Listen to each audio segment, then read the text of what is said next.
everybody, welcome back to my channel. This is Sloth and Orchids. My name is Elisa. Let's go.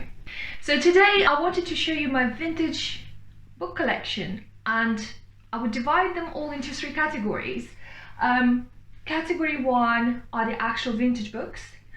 Category 2 are the inspiration books and reference, and in category 3 is the books that have vintage inspired patterns in them, and some of them actually have vintage patterns in them reworked. So the first category are the actual vintage books. I've sourced them all on eBay. They're not hard to find. I had no idea what I was looking for at the time. I was literally entering vintage sewing book or vintage dressmaking book on eBay, and I think a couple of them I got on Etsy actually. The first one I've got is a practical home dressmaking illustrated by Oddens. Funnily enough, it doesn't have a date. I suspect it's the 40s. I mean, just judging by the photos in the book, which are absolutely gorgeous. Obviously black and white.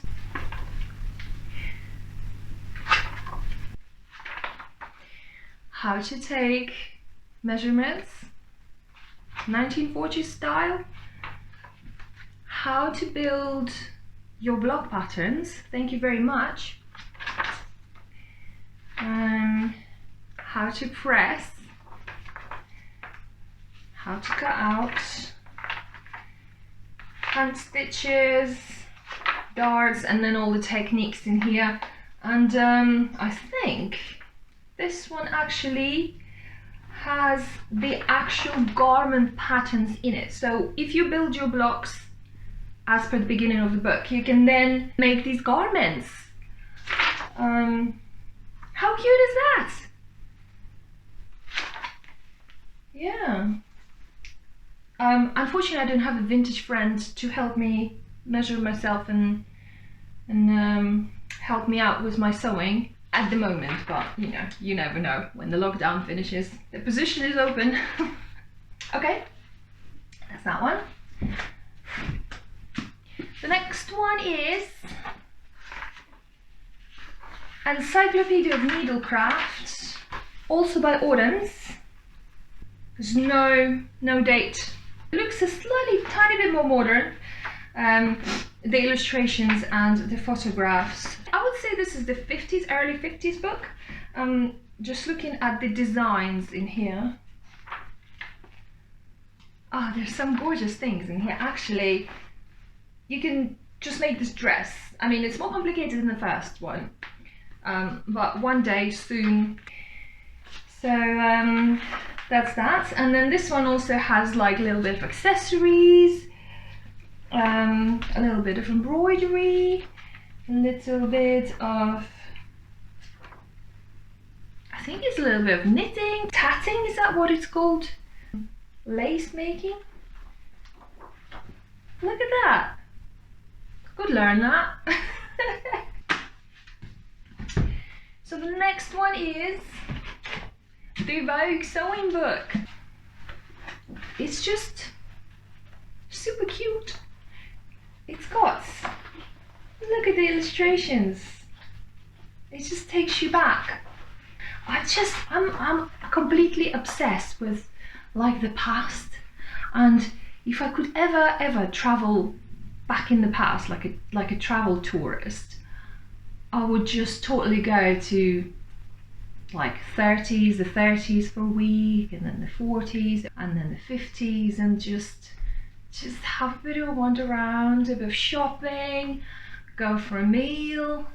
You know, I'd have to do my research and make sure that nobody dies in that day in like in a plane crash or anything where I'm traveling.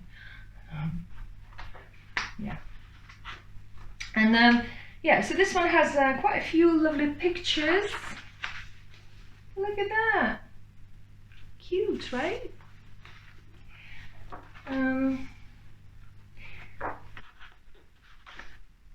That's relevant today. Statement sleeves are in, right? And you know, like I would totally wear that. Look at that coat. Yeah, patch pockets, statement sleeve. I think fashion is becoming a little bit irrelevant. I think fashion industry is actually changing a big time. I think we live through this significant stage in fashion history. We used to chase fashion, we used to chase the latest trends, and everything was like so readily available, and now we live under different conditions, and I think those conditions will stay to some extent even after the pandemic is over.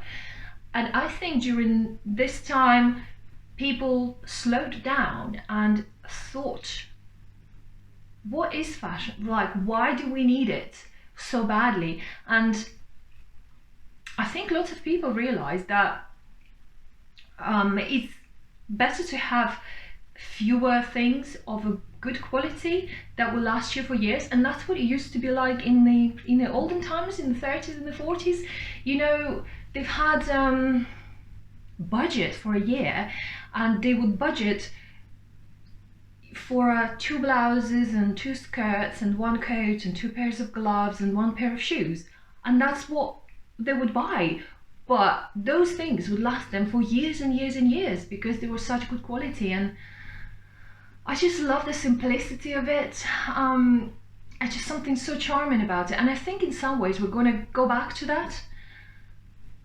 In some way, not completely.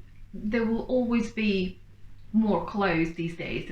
I really hope that we can start producing our own clothes locally where your consumer is. Yeah, that would create more jobs here. That would be amazing. So, right, cracking on. The next one is McCall's Sewing in Colour. And what is this? The year is 1965. I love it. Oh my god, it's just like, I don't necessarily reference the techniques as such, but sometimes I just sit down and I just look at the drawings in it. It's just so cute.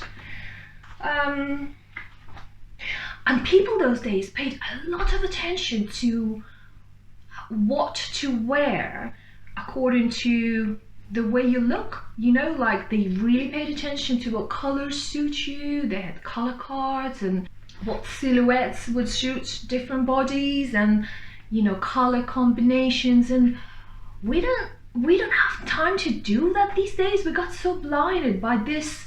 It's just like a warp. Fast fashion throws all this like in your face, you know, like there's too much stuff. Your attention gets scattered. You don't no longer see what really matters. And I want to strip my style sense back to the basics and start from there and then build it up. So I want to know what color is the best for me, not what I get an email from a fashion brand saying, oh, this is what's in fashion this season. Oh, we're wearing burnt orange and ochre and, you know, yellow and blue. And I was like, oh yeah, let's go buy like five items out of this collection. What if it doesn't suit me? What if the cut doesn't suit me? What if the colors look horrible on me and make me look drab and washed out?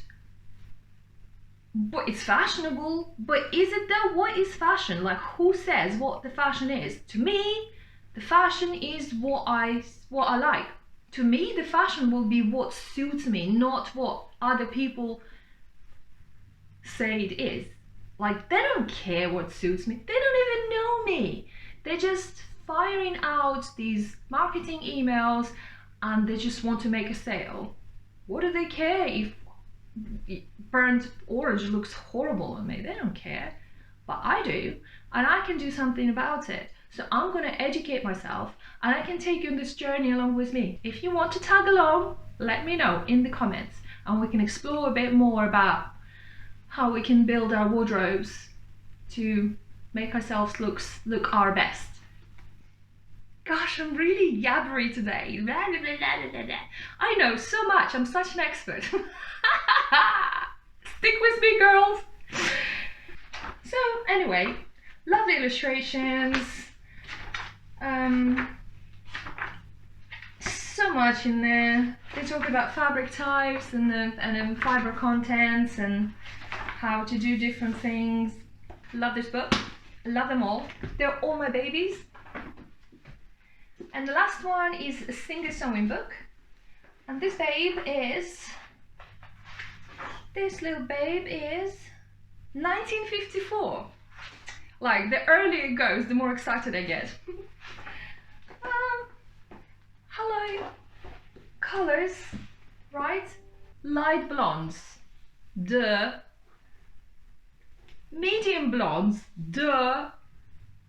Seriously? Grey haired. All the different colours? Well, some of them are not, but most of them are. And literally, this is just a standard book on sewing. Yes, this is what you have to think about when you're sewing. What colours? First of all, what colours will look good on me? Not like, oh yeah, I'll just grab this fabric and just make it and then put it on. It's like, nah. We already spent like 5 days making it. Why do you not? And I'm talking to myself. Probably some of you as well, but me, I used to do that. Not anymore, not as much. Anyway, layout of your sewing room. Oh, the bits and bobs. Cute. Designer details. Yeah, take a basic pattern. Will look different with this color, will look different with this color. All the different techniques you can incorporate. You know, ruffles. Like, hello, who thinks about that? When I get a pattern, I'm the worst offender. I get a pattern and I'm literally making the pattern as it is. That's it, done. I barely ever change anything. I need to be more creative in my sewing and add more individual details to the things that I make. That will definitely bring me joy. Couple of cute little accessories. Dressed in your cupboard so you can cover your hangers, you can do your shoe fillers, you can do your shoe hanger. Very cute. So I think we're gonna wrap up for now, and the 2 more parts are coming for the viscose patterns that refer to vintage, silhouette and aesthetics, and another part will be on reference books. Let me know which one you want to do next.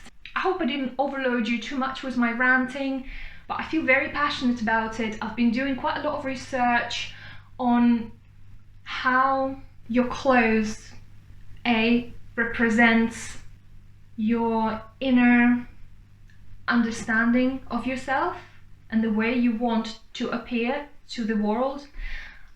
B, how you can make the choices in the clothes you wear to enhance your natural beauty, because everybody's beautiful in a different way and everybody's very unique. So why do we buy the clothes that is the same?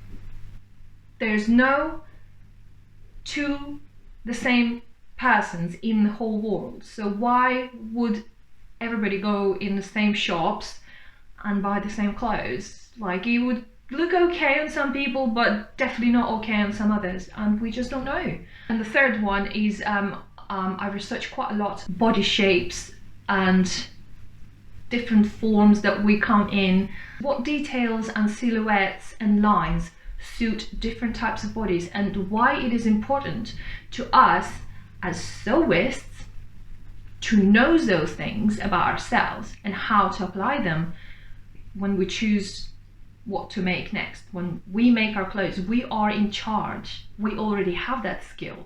We have the hardest skill of sewing. What we need to learn is a tiny little snippet of information of how to make the choices of pattern, fabric, print, you know, color combinations, any little details that you want to put in there to make the most of what the Mother Nature gave you. And I totally want to do that for myself. And I hope that you like to witness the process and I hope that some of you will join me. If you want to know more, do let me know. So thank you for watching. I see you later. Bye.